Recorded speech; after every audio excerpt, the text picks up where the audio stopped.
చేశావు పండుగ, వెలిగావు నిండు. రోజు పండగే. నన్ను ప్రేమించి నిజంగా నన్ను ఆత్మలో ఆరాధించేవానికి, ఆత్మతో ఆరాధించేవానికి, సత్యముతో ఆరాధించేవానికి రోజు పండగే. సంవత్సరానికి ఒక పండగ ఏంద్ర పిచ్చోడా, రోజు పండగే. కానీ నీ బతుకు ఎట్లా తెలుసా? దిక్కుమాలిన వాడవు, దౌర్భాగ్యుడవు, దిగంబరుడవు, అంధుడవు,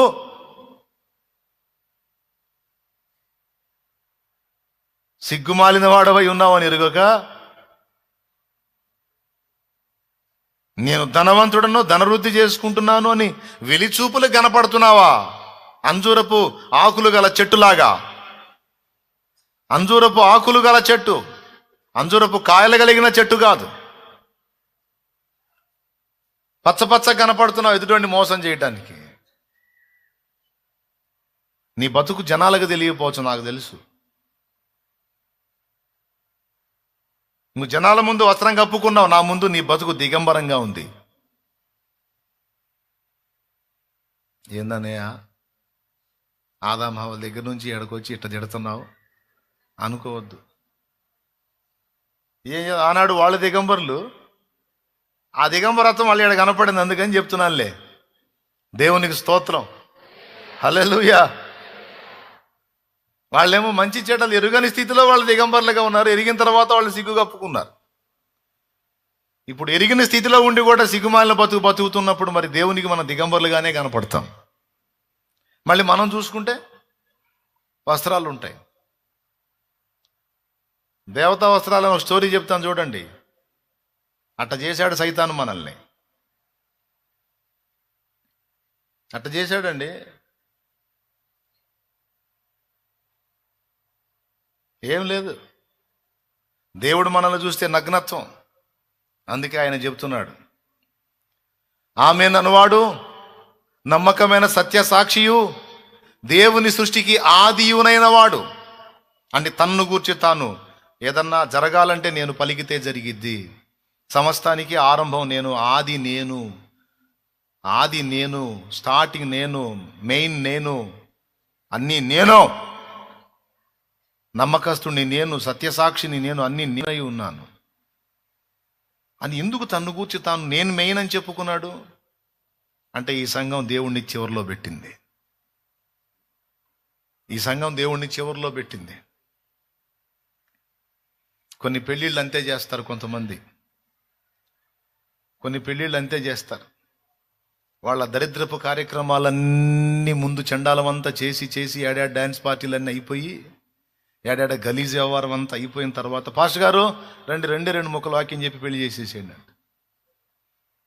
కొంతమంది దరిద్రులు, మిమ్మల్ని కాదులేండి, కొంతమంది దరిద్రులు ఉంటారు. దరిద్రులు ఆధ్యాత్మిక దారిద్ర్యం పట్టిన వాళ్ళు ఈ పడాల్సిన పచ్చి పాటంతా పడతారు. అంతా అయిపోయి చిట్ట చివరికి వచ్చేవాడు, పాస్టర్ గారు ఏడున్నాడు, పాస్టర్ వెళ్ళాడు, ఏడున్నాడు, రావా, ఏది ఏడున్నాను, రెండు ముక్కలు ప్రార్థన చేసి 2 ముక్కలు ఏదో చెప్పు కానీ ఆ ప్రభునందు ప్రియులారా, దేవుడైన యెహోవా ఆదం చూద్దాం కానీ తొందరగా కానీ టైం అవుతుంది, భోజనాలు టైం అవుతుంటే మళ్ళీ నీది దీర్ఘాలు తీసి కానీ ఓకే మనం ప్రార్థన చేసుకుందాం. హల్లెలూయా.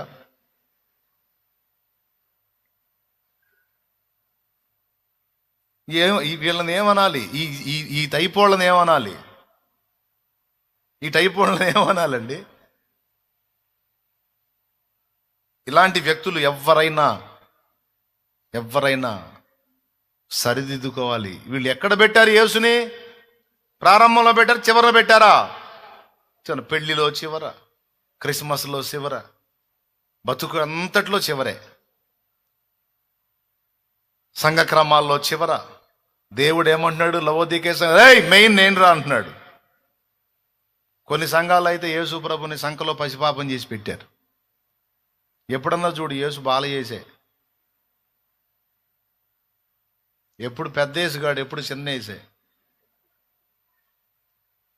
దేవునికి స్తోత్రం. ఎప్పుడన్నా చూడు ఆడే కూర్చొని ఆయన నువ్వు దిగొద్దు.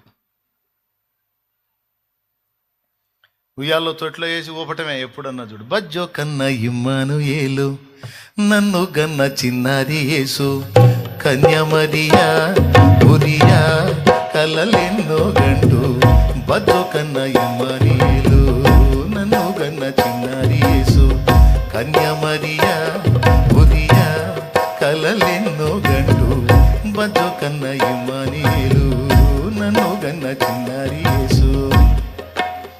వాడు కొట్టడం నేను పాడటం బాగుంది. ఆయన బొజ్జుంటే మనం పోతాం. దేవునికి స్తోత్రం. ఏమండి, నిన్ను కాపాడువాడు కునుకడు. మరి ఉయ్యాల్లో చూపితే ఎట్టుంటది? దేవునికి స్తోత్రం. హల్లెలూయా. ఇక ఊపిందే ఊపుడు అప్పటి నుంచి ఇప్పటి దాకా బతుకంతా ఊపటమే.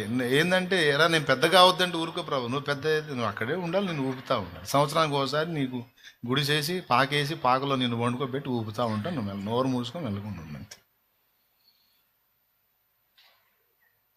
ఎప్పుడో మాకు గుర్తొచ్చినప్పుడు హల్లెలూయా అంటాం అంతే, అంతవరకే. నువ్వు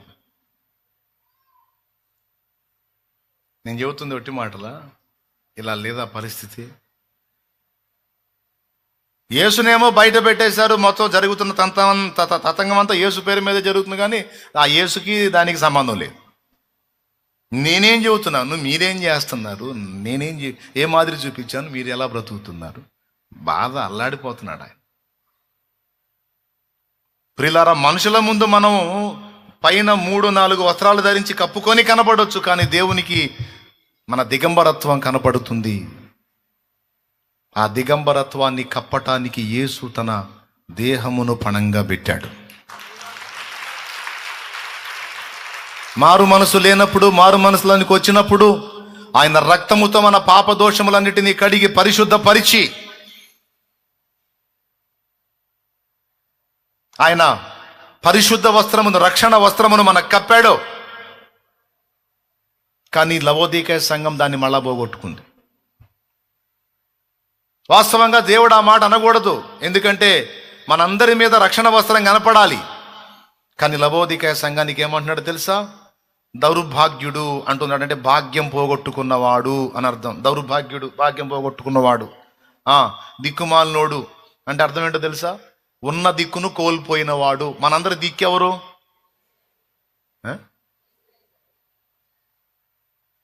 దిక్కిక నీవే చక్కగా రావే, మిక్కిలి మ్రోకుదు మ్రోకుదు మ్రోకుదు నీ చరణములే. చెప్పండి, మనందరి దిక్కెవరు? దిక్కుమాలిన వాడు అంటే దిక్కును పోగొట్టుకున్నవాడు అని అర్థం. మనందరి దిక్కై ఉన్న యేసును కోల్పోయినప్పుడు మనం దిక్కుమాలిన వాళ్ళ లెక్కలోకి వస్తాం. మనందరికీ దిక్కైన యేసును చిన్న చూపు చూసినప్పుడు, యేసును విసర్జించినప్పుడు మనం దిక్కుమాలిన వాళ్ళ లెక్కలోకే వస్తాం. ఈ పైన చెప్పిన తిట్లన్నీ యేసుకు లింక్ అయి ఉంటాయి. చూడండి, ఫస్ట్ ఏమన్నాడు? దౌర్భాగ్యుడు అన్నాడు, అంటే భాగ్యం పోగొట్టుకున్నవాడు. మన భాగ్యం ఎవరు? సర్వకృపా నిధివే, సంపదల ఘనివి, సర్వకృపా నిధివే, సంపదల ఘని. దేవునికి మహిమ. చాలు. ఎవరు మన సంపదల ఘని? ఎవరు? మన భాగ్యం ఎవరు? మన దిక్కెవరు? కాబట్టి దౌర్భాగ్యుడు అంటే భాగ్యాన్ని పోగొట్టుకున్నావు, దిక్కుమాలుడు అంటే దిక్కును పోగొట్టుకున్నావు. మూడవది దరిద్రుడు. మనల్ని శ్రీమంతుల్ని చేసేది ఎవరు? మరి ఆయన్ని పక్కన పెట్టినప్పుడు ఏం దరిద్రుడు కాక శ్రీమంతుడు అవుతాడా? దీనికి కూడా పాట ఉంది. శ్రీమంతుడా దీనులను హీనులను. జాగ్రత్త జాగ్రత్త, పెద్దగా పాడితే మళ్ళీ ఇబ్బంది పడతారు. చిన్నగా పాడండి. పాడండి. ఏందండి రాదా? జ్ఞానులుగా శ్రీమంతులుగా మార్చగలిగిన మంచి దేవుడవు నీవే యేసయ్యా, మార్చగలిగిన మంచి దేవుడవు నీవే యేసయ్యా. నీవు లేకపోతే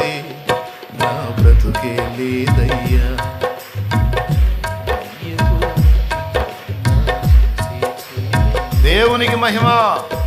హల్లెలూయా. బాగా వినాలి. దిక్కుమాలిన వాడు దరిద్రుడు. ఏమండి? దరిద్రుడు. మనకు సంపదలకు గనెవరు? మనకు ఐశ్వర్యం ఎవరు? మన శ్రీమంతుడు ఎవరు? మరి ఆయన్ని పక్కన పెడితే మన దరిద్రులు కాకేమన్నా మనం సంపన్నులం అవుతామా? మన భాగ్యమాయన, మన దిక్కాయన, మన సిరి, మన శ్రీమంతుడు ఆయన. కానీ అది పోగొట్టుకొని దరిద్రుడయ్యాడని చెప్తున్నాడు. 3.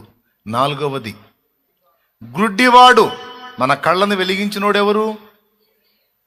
ఎవరండి మన కళ్ళను వెలిగించిన వాడు? అవిశ్వాసుల మనోనేత్రాలకు గుడ్డితనం కలుగజేసిన యుగ సంబంధమైన దేవత. ఆయన మన మనోనేత్రాలను వెలిగించాడు, మన కన్నులు తెరచాడు.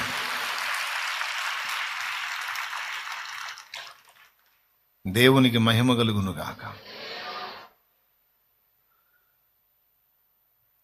మన వెలుగు ఎవరు? మన కంటి వెలుగు ఎవరు?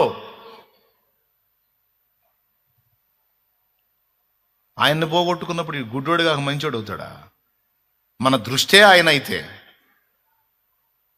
మన జ్ఞానం ఆయనే కదండి. ఆయన లేనప్పుడు ఇక మనకి ఏం జ్ఞానం ఉంటుంది? మనకి ఏం దృష్టి ఉంటుంది? ఏ అడుగు పోయి ఎట్టబడుతుందో తెలియదు. చీకటిలో నడుచుచున్నవాడు తాను ఎక్కడికి పోవచ్చున్నాడో ఎరుగడు. నేను లోకమునకు వెలుగునై ఉన్నాను అన్నాడు. చిమ్మ చీకటికి అమ్మేసిందండి. నీ కళ్ళు ఉన్నాయి, పని చేస్తాయా? అప్పుడు నువ్వు గుడ్డోడివా, కళ్ళు ఉన్నోడివా? కళ్ళు ఉన్నా కూడా గుడ్డోడు, ఎందుకంటే చుట్టూ చీకటి ఉంది కాబట్టి. దన్మని వెలుగు వచ్చింది, అప్పుడు నీ కళ్ళు పనిచేస్తాయి. ఇక అప్పుడు గుడ్డితనం ఉండదు. మన వెలుగు ఆయన. ఆయన్ని పక్కన పెడితే అంధకారమేగా.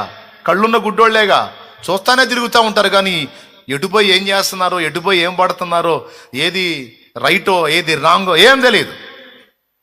యేసును విసర్జించినోడి గతి అది. యేసుని నిర్లక్ష్యపరిచినోడి గతి అది. ఆరంభం ఆయన, మెయిన్ ఆయన, ముగింపు ఆయన, ఆమెను అనువాడాయన, అగునుగాక తథాస్తు అనేవాడాయన, ఆశీర్వాద కారకుడాయన, నమ్మకమైన వాడాయన, సత్య సాక్షి ఆయన. ఆయనను నిర్లక్ష్యం చేసినోడు లాస్ట్గా చెప్తున్నాడు దిగంబరుడట. మన రక్షణ వస్త్రం ఎవరు? నీకు తెలుసా? తండ్రి అయిన దేవుడు మనకెళ్ళి చూస్తే మనం కనపడం, ఆయనకి ఆ కుమారుడు కనపడతాడు. శిలువలో ప్రాణం పెట్టి ఆయన రక్తమును ప్రోక్షించి మన పాపములను గడిగి మన మీద ఆయన కూసున్నాడు. యేసును ధరించుకున్న వారమని ఉంది బైబిల్లో. ఏడుందో చెబితే గ్రేటే మీరు. మరి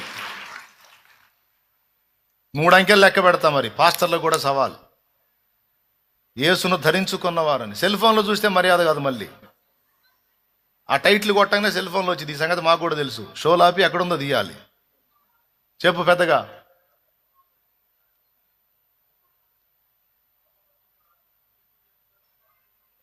అబ్బా, శబ్బాష్ శబ్బాష్. చదువు నాయనా, రోమాపత్రిక 6 చదువు. లేదా? క్రీస్తు యేసులోనికి బాప్తిస్మం పొందిన మనమందరము మరణంలోనికి బాప్తిస్మం పొందితిమి. అబ్బాయి కాదబ్బాయి, ఇంకో చోట ఉంది. గలతీ 3:27 చదువు. క్రీస్తులోనికి బాప్తిసం పొందిన మీరందరూ. ఈ వచనం అక్కడ చూశాడు రోమాలో. కరెక్టే, ఆ పాయింట్ కరెక్టే. కాకపోతే కొనసాగింపులో మార్పు ఉంటుంది అన్నమాట. క్రీస్తులోనికి బాప్తిస్మం పొందిన మీరందరూ ఎవరిని ధరించుకున్నారు? క్రీస్తును ధరించుకుని. ఇప్పుడు చప్పట్లు కొట్టి దేవుని మహిమ పరుద్దాం. ఇద్దరు కొడదాంలే పాపం. ఒకళ్ళు సగం చెప్పారు, మిగిలిన మిగతా సగం చెప్పారు. రెండిట్లో ఒక దానిలోనేమో క్రీస్తులోనికి బాప్తిస్మం పొందిన మనమందరము ఆయన మరణంలోనికి బాప్తిస్మం పొందిన రోమాలో ఉంటుంది. గలతీలోనేమో క్రీస్తులోనికి బాప్తిస్మం పొందిన మీరందరూ క్రీస్తుని ధరించుకున్నారు. ఇప్పుడు క్రీస్తుని ఒక వస్త్రంలా ధరించుకున్నామట. నువ్వు దిగంబరుడురా, దరిద్రుడా, దిక్కుమాలడా, దౌర్భాగ్యుడు అని తిడుతున్నాడు. ఎందుకు దిగంబరుడయ్యాడు? ధరించుకున్న క్రీస్తుని వాడు విసర్జించాడు. అది విషయం. దేవునికి స్తోత్రం కలుగును గాక. హల్లెలూయా. బయటికి నెట్టాడు. బయటికి నెట్టి లోపల ఫంక్షన్ చేసుకుంటున్నాడు.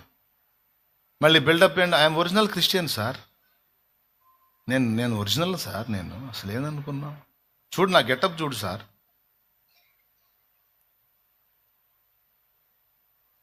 అసలు ఏందని ఎంత భక్తి అనుకున్నావు, యేసును మాత్రం బజార్లో పెడతాం కానీ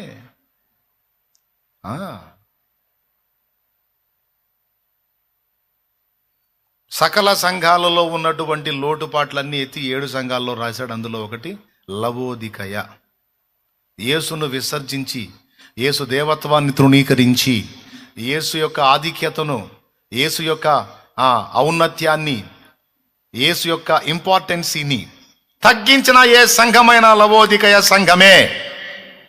అది ఎంత పాతదైనా, ఎంత కొత్తదైనా, ఎంత పేరు మోసిందైనా, అందులోని నాయకుడు ఎంత తోపైనా, తోపుకు ఆపోజిట్ ఏదో ఉంది, పోపైనా. స్తోత్రం, హల్లెలూయా. ఎవడైనా యేసు యొక్క ఇంపార్టెన్సీ, ప్రాముఖ్యతను తగ్గించిన సంఘం ఏదైనా లవోదికయ సంఘమే. యేసు మెయిన్, యేసు దేవుడు, యేసు నరుడుగా భూమి మీదకి వచ్చాడు. భూమి మీద ఉన్నంత వరకు ఆయన సంపూర్ణ మానవుడు అన్నది ఎలాగూ నిజమో, ఆయన సంపూర్ణుడైన దేవుడు అన్నది కూడా అలాగే నిజం.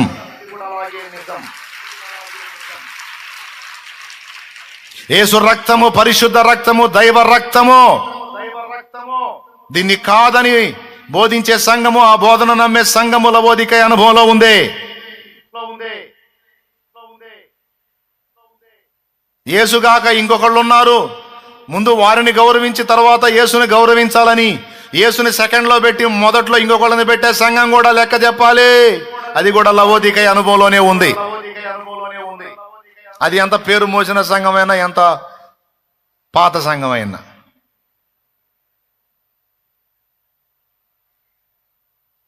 అది పోపుల సంఘమైనా, తోపుల సంఘమైనా. దేవునికి స్తోత్రం. యేసే మెయిన్. దేవుని సృష్టికి ఆది అయినవాడు, ఆది యందు అన్నవాడు, ఆది అయినవాడు, అన్నిటికీ అందరికీ ఆది, మనందరికీ మెయిన్ ప్రభు అయిన యేసుక్రీస్తు. అంతేనా?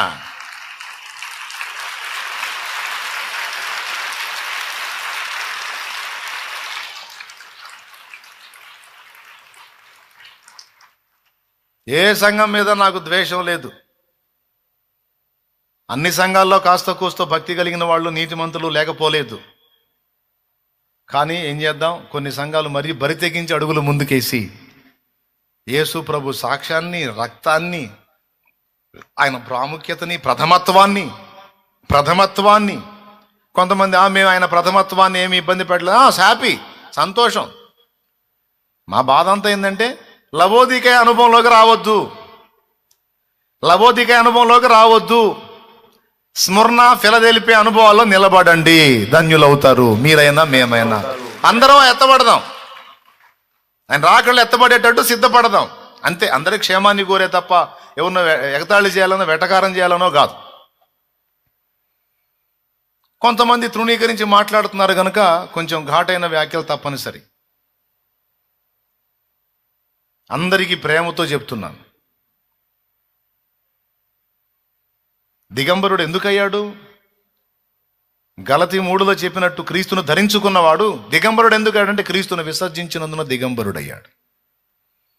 బాగా ఆశ్చర్యంగా మనం ఆలోచించాల్సిన విషయం ఏంటంటే, ఈ స్థితిలో ఉన్న సంఘాన్ని కూడా చేతిలో పట్టుకునే ఉన్నాడు ఆయన.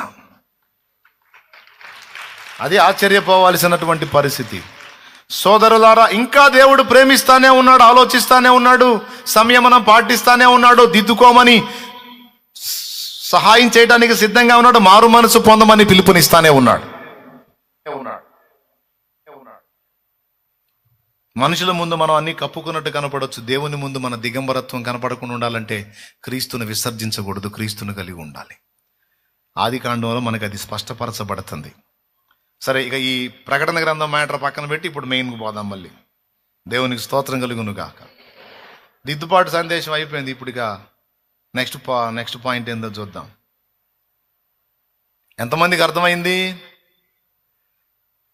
క్రీస్తు లేకుండా క్రిస్మసా? క్రీస్తుని బజార్లో నిలబెట్టి క్రిస్మసా? క్రీస్తుని తలుపు వెలపట నిలబెట్టి క్రిస్మసా? నో. క్రీస్తు మన లోపలికి వస్తే డైలీ క్రిస్మస్సే. ప్రతిరోజు సంతోషం, ప్రతిరోజు పండగ, ప్రతిరోజు ఆనందమే, ప్రతిరోజు ఆరాధనే.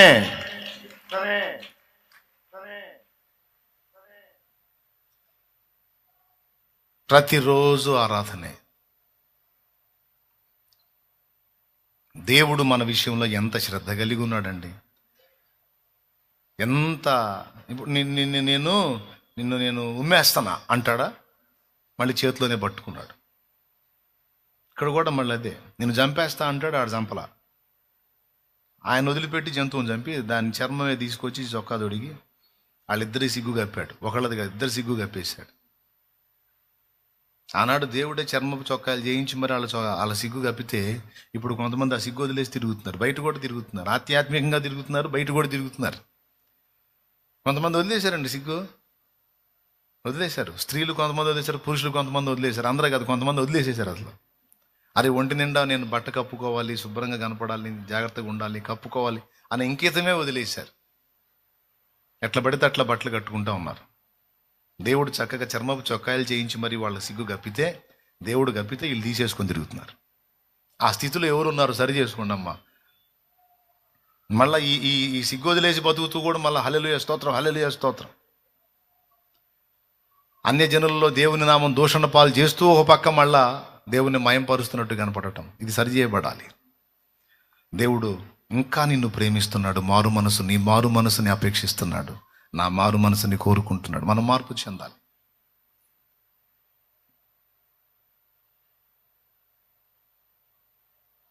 ప్రియులారా, చంపేస్తానన్నాడు, చంపలేదు. మనకు బదులు తన ప్రియ కుమారుని రక్తమును బలిగా అర్పించాడు.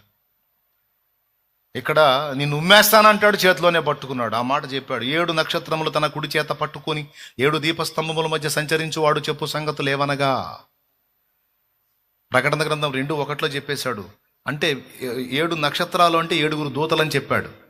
అంటే లవోదికయ దూతను కూడా చేత పట్టుకొని ఉన్నాడు. కానీ ఏ స్థితిలో ఉన్నాడు దూత?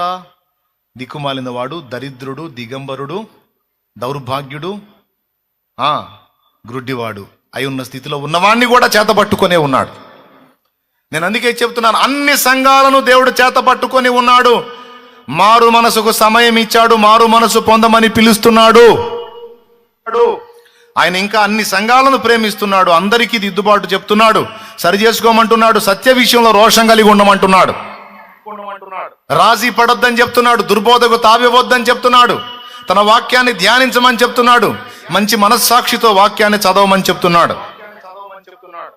ఏదన్నా లోటుపాట్లుండి ఇదిగో ఫలానా విషయంలో దిద్దుబాటు అవసరం అంటే తగ్గించుకొని ఒప్పుకొని దిద్దుకునే విధంగా సిద్ధపడమంటున్నాడు. కొన్ని సంఘాల్లో దేవుని కృపను బట్టి ఇప్పుడు ఆ దిద్దుబాటు జరుగుతుంది. మార్టిన్ లూథరన్ గారు స్థాపించిన లూథరన్ సహవాసంలో దేవుని కృపను బట్టి ఈరోజు ముంచట బాప్తిస్మాలు ఇస్తా ఉన్నారు. ఎంత సంతోషకరమైన విషయం అండి అది. ఒకప్పుడు గతంలో చిలకరింపిచ్చేవాళ్ళు, ఈరోజు ఆ సహవాసంలో చాలా భాగం దిద్దుబాటు చేసుకుంది తెలుసా. ముంచట బాప్తిస్మం ఇస్తా ఉందని నేను చూశాను చాలా మందిని. ఒక దైవజనుడు నాతో కలిసి నా పక్కన నిలిచి ముంచట బాప్తిస్మం ఇచ్చాడు. నేను అన్నాను, బ్రదర్ మీరు చిలకరింపిస్తారు కదా అంటే, లేదు బ్రదర్, వాక్యానుసారంగా ముంచట బాప్తిస్మం ఆ విషయంలో నేను ఏకీభవిస్తున్నాను. బాప్తిజో అనే పదానికే అర్థం అది కదా, కాబట్టి ముంచుట నేను ఏకీభవిస్తున్నాను. నా పక్కన నాతో కలిసి బాప్తిస్మాలు ఇచ్చాడు, ముంచుట బాప్తిస్మాలు. అట్లా పెద్ద మనసుతో అర్థం చేసుకొని దిద్దుకుంటే ధన్యులం. నాలో లోపాలుంటే సత్యానికి వ్యతిరేకమైనవి నేను దిద్దుకోవాలి. మిగిలిన సహవాసాల్లో లోపాలుంటే సత్య విషయమే ఖచ్చితంగా దిద్దుకోవాలి. అతిశయానికి, అహానికి, గర్వానికి పోకూడదు. పోతే రేపు దేవునికి లెక్క చెప్పాల్సి ఉంటుంది. చూసి ఆయన విసర్జించిన అనుమానం లేదు. ఈ స్థితిలో ఉన్నా కూడా ఇంకా కుడి చేత పట్టుకొనే ఉన్నాడు అన్నది సంతోషకరమైన విషయం. 5 సంఘాలకు వార్నింగ్లు ఇచ్చాడు, కానీ 5 సంఘాలను చేతే పట్టుకున్నాడు. 2 సంఘాలను ప్రశంసించాడు, ఆ 2 సంఘాలని చేత పట్టుకున్నాడు. 5 సంఘాలని పట్టుకున్నాడు, మొత్తం 7 సంఘాలని చేత పట్టుకున్నాడు. వదిలిపెట్టలా. ఇంకా చెప్పాలంటే 7 దీపస్తంభాల ప్రస్తావన తెచ్చి 7 దీపస్తంభముల మధ్య తిరుగుతున్నాడంటే సార్వత్రిక సంఘం అంతట్లోనూ తిరుగుతానే ఉన్నాడు ఆయన. సంఘాలను విసర్జించలేదు, విడిచిపెట్టలేదు. అన్ని పరిశీలన చేస్తున్నాడు, అన్ని సంఘాల మధ్య సంచరిస్తున్నాడు. దూతలందరినీ చేతబట్టుకున్నాడు, నాయకులను చేతబట్టుకున్నాడు. సంఘాలలో దేవుడు సంచరిస్తున్నాడు. ఎంత సంతోషకరమైన విషయం! మన దేవుడి మంచితనం అండి అది. మన దేవుని పెద్ద గుండె, పెద్ద హృదయం అది. తనను తృణీకరించిన ఆయన మనల్ని తృణీకరించలేదు. చూసారా? ఆదాం హవ్వలు చేసింది ఏంది? ఎవరిని తృణీకరించారండి? ఎవరిని గౌరవించారు? ఎవరిని తృణీకరించారు? వాళ్ళకి తెలియకుండా ఎంత పెద్ద తప్పు చేశారో తెలుసా? దేవుని మాటను తృణీకరించి దేవుణ్ణే తృణీకరించారు. ఆయనను తృణీకరించిన ఆయన వాళ్ళని తృణీకరించలేదు. నేను దిగంబరుణ్ణయ్యా అని పోయి చెట్ల పొదల్లో దాక్కుంటే ఎవడు చెప్పాడ్రా నీకు దిగంబరుడు అని? రా,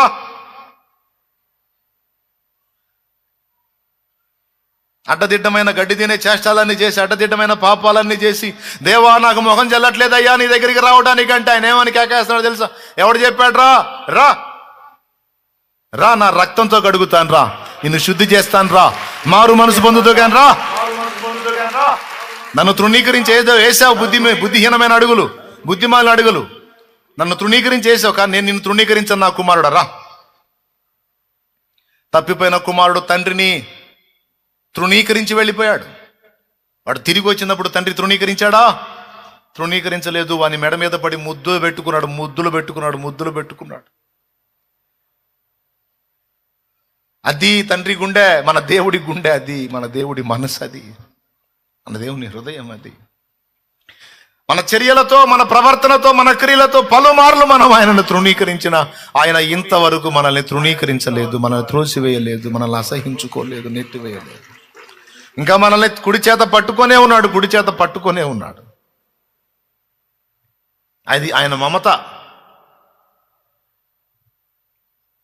బెదిరింపు అయితే బెదిరించాడు, చంపేస్తాను నిన్నని బెదిరించాడు, కానీ మార్చుకున్నాడు అభిప్రాయాన్ని. అరే వీళ్ళు చనిపోతే ఎట్లా అని ఒక పశువుని బలి చేసి ఆయన అనుకున్న ఆలోచన, ఆ పాపానికి ప్రాయశ్చిత్తం చేసి వాళ్ళకి అవకాశం ఇచ్చాడు. ఎవడు చెప్పాడు? ఎందుకు దాక్కున్నావు నువ్వు? దా ప్రభా, నేను పనికిరాను ప్రభా. ఎవడు చెప్పాడు పనికిరావని? దా. తప్పైన కుమారుడు వచ్చి నీ దాసుడుగా ఉంటానా? ఎవరు చెప్పాడు దాసుడని? నువ్వు నా కుమారుడువేదా? నీ పనివాడిగా ఉంటే ఎవడు చెప్పాడు పనివాడు అని? నువ్వు నా కొడుకువేదా, నా కూతురువేదా? తండ్రి, నేను బిడ్డను అనిపించుకోవడానికి తగను తండ్రి, నా దగ్గర నా చర్యలు బాగలేవు తండ్రి, నేను మంచిదాన్ని కాదు తండ్రి, మంచివాడిని కాదు తండ్రి అంటే ఎవరు చెప్పారు? మాద ఎవరు చెప్పారు నీవు దిగంబరుడు అని? నేను అనలేదే. నేనంటే కదా నువ్వు పట్టించుకో. నేను అనలేదా? నీవు నన్ను తృణీకరించిన, నేను నిన్ను తృణీకరించను. నీవు నా ముఖం ఎదుట త్రోసివేసిన, నేను నీ క్షేమాన్నే కోరుతాను, నీ మంచినే కోరుతాను, నీ ఆశీర్వాదాన్నే కోరుతాను, నీ అభివృద్ధినే కోరుతాను. ఎందుకు నెట్టేశాడు తెలుసా బయటికి? క్షేమాన్ని కోరే నెట్టేశాడు. ఎందుకు మరణాన్ని అనుమతించాడో తెలుసా? మనకు క్షేమాన్ని కోరే మరణాన్ని అనుమతించాడు. ఎందుకు మరణాన్ని అనుమతించాడో చూడండి. ఒకవేళ మనం ఆదాము హవ్వలు, మన మూల పితరులు పాపం చేస్తే ఏదేం తోటలోనే ఉన్నట్టయితే జీవవృక్ష ఫలం కూడా కోసుకొని తినేవాళ్ళు. ఆ పండు తింటే చావు రాదు. అలాగని పాపం చేసినటువంటి శరీరంతో సుఖంగా బతకలేరు. అది ఎలా ఉంటుంది? ఎంత దారుణంగా ఉంటుంది ఊహించండి. చచ్చిపోదామంటే చావు రాదు, అలాగని సుఖంగా బతుకుదామంటే సుఖమైన జీవితం ఉండదు. పాపాన్ని బట్టి నెమ్మది లేదు మనిషికి. ఆ నెమ్మది లేని జీవితం ఇక ఎన్ని సంవత్సరాలు, ఇక యుగయుగాలు అంతం లేని జీవితం, నెమ్మది లేని జీవితం అయితే ఏం బాగుంటుందండి? అందుకే మనం ఈ పని చేస్తామని తెలిసే మనల్ని సృష్టించేటప్పుడే మట్టితో చేశాడు. ఈ పని చేస్తామని తెలిసే మట్టితో దేహాన్ని నిర్మించి, మట్టి ప్రపంచాన్ని నిర్మించి, అంటే టెంపరరీ బాడీస్ని క్రియేట్ చేసి అందులో ఇదంతా జరిగేటట్టు చేసి ఈ మట్టి దేహానికి మరణాన్ని అనుమతించి దాని నుంచి విడుదలిచ్చి మళ్ళా ఈ ఆత్మకు మహిమ శరీరాన్ని ఇచ్చి, ఆ మహిమ శరీరం, పాపం లేని శరీరం, నిత్య సంతోషాలతో ఉండగల శరీరంతో యుగయుగాలు ఆయనను చేరేటట్టు చేశాడు.